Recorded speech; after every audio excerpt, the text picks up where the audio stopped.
militarization of BOC? Oh, I've already made a statement.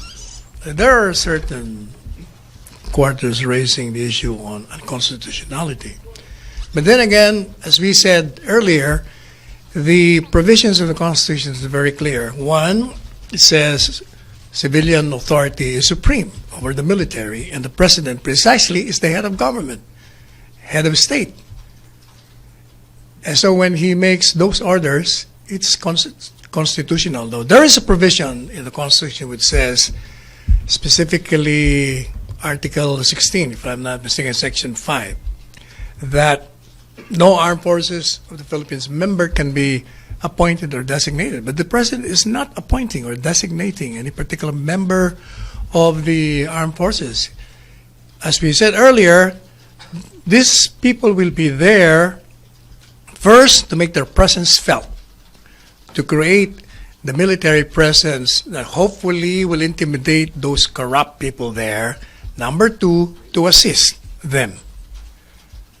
Now, we must not forget that under Article 2, Section 2 and 3 of the Constitution, it says that the primary duty of the government is to serve and to protect the people. The head of that government is the president. So in protecting and serving the people, the president has to consider that, one, there should be peace and order.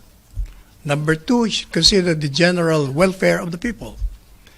And let us not also forget that earlier on, the president has declared a state of lawlessness.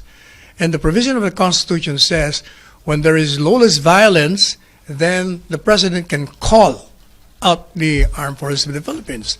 Now, the lawless violence certainly would refer to what is happening in BOC. There is a state of lawlessness there. If you can bring in hundreds of kilos of drugs, then there must be some grave wrong in that area. And there is a state of lawlessness there. It violates the law, it violates the Constitution.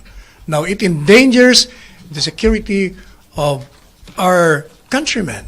Certainly, the president will have to do